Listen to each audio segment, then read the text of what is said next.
Na política, como na vida real, as coisas funcionam à base das ameaças, das chantagens. Olha aqui essa manchete do Estadão, que é também manchete dos outros grandes órgãos da imprensa brasileira, dizendo que aqui o TSE pode tirar Bolsonaro da eleição de 22, segundo a interpretação de juristas, mas que na realidade é uma interpretação generalizada, principalmente da crônica política. E eu pergunto, isso aqui não é tapetão? Claro. E o Bolsonaro como é que fica? O Bolsonaro tenta reagir dizendo que não está brigando com os ministros do Supremo, mas apenas com o Barroso, que quer impedir o tal voto secreto, a tal impressão do voto da urna eletrônica. E agora a minha conclusão. O Bolsonaro se isola cada vez mais naquele seu grupelho político, achando que porque usam armas, não é? Não só o Exército, Marinha e Aeronáutica, mas aqueles grupelhos de policiais militares, dizem que de milícias, e também desse pessoal de academia ou de tiro ao alvo, que vai defendê-lo. Dificilmente isso consegue ser uma base social para sustentar um governo da dimensão do governo brasileiro.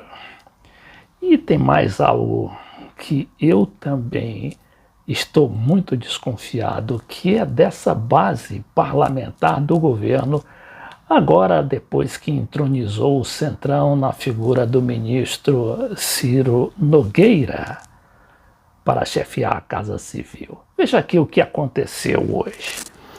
Câmara convoca Braga Neto a explicar ameaças às eleições. Eu pergunto, cadê a base parlamentar do governo que não evitou esse ministro aqui, um general de exército, o comandante das Forças Armadas como ministro da Defesa, de comparecer e se humilhar naquele depoimento e também nas perguntas que se seguirão aquele depoimento na comissão.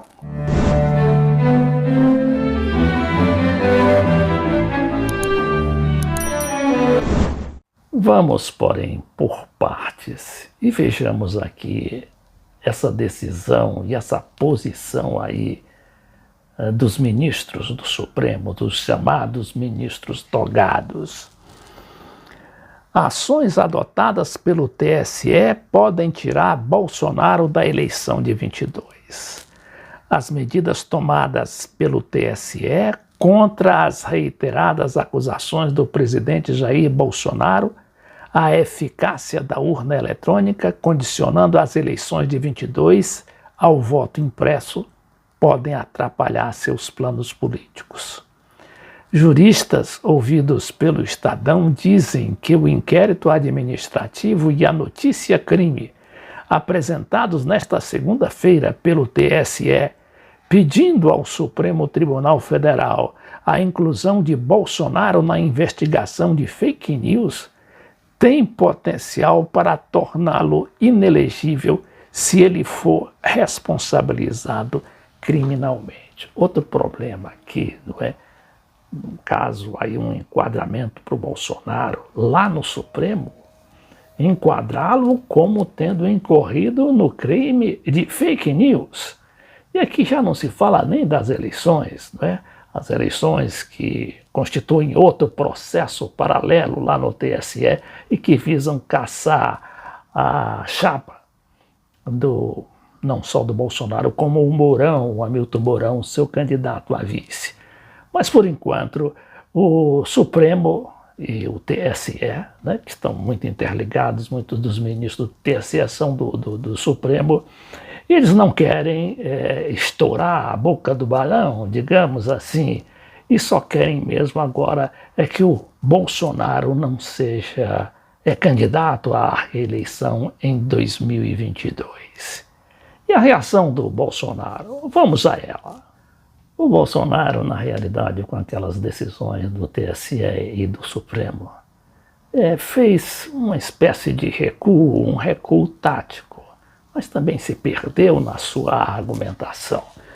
Então ele diz que não aceitará intimidações e que sua luta é contra o Barroso.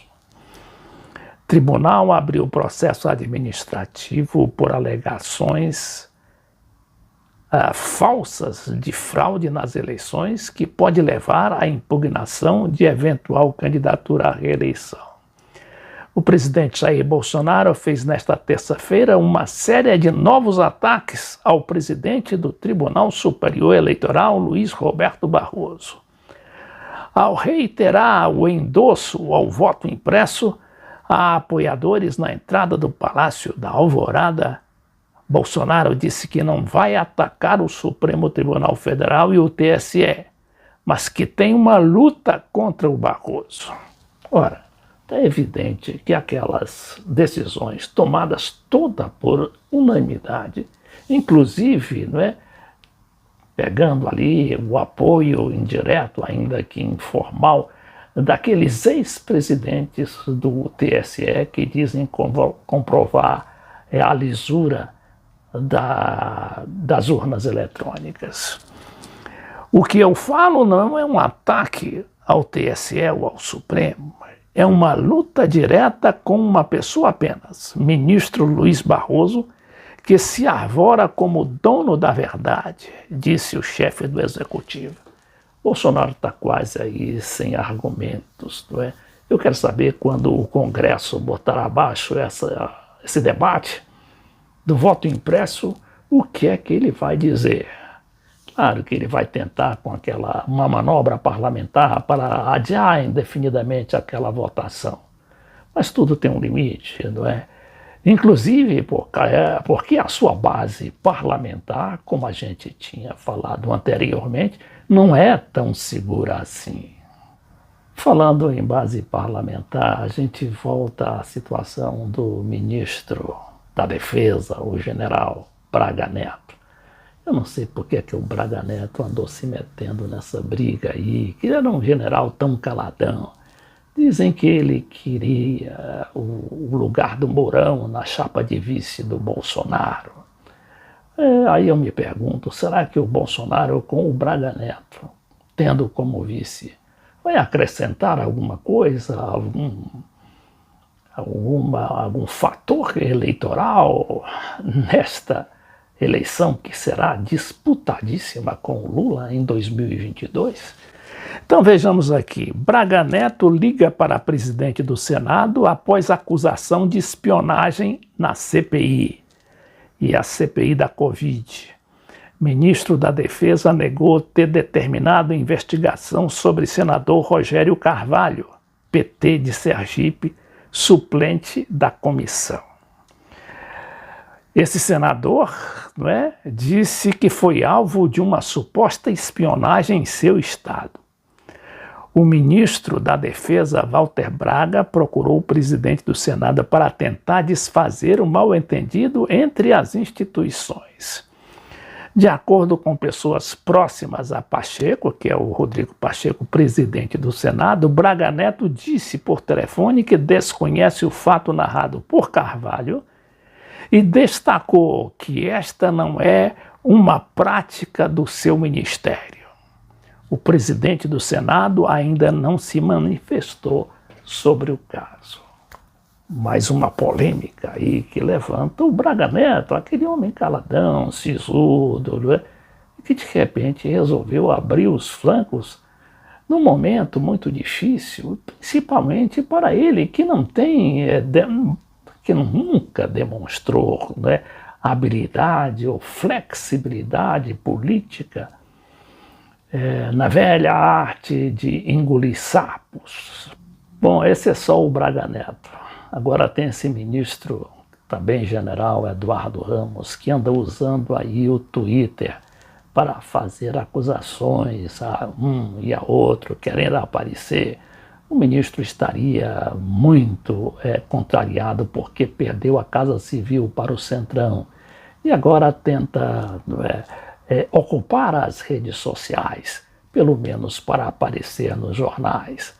Mas o ministro também não tem habilidade política, não tem a argúcia necessária para dominar, ou pelo menos para encaminhar essas questões, essas polêmicas, essas discussões que sempre dominam o ambiente político e acabam até beneficiando as narrativas que, na sua maioria, são contra o governo.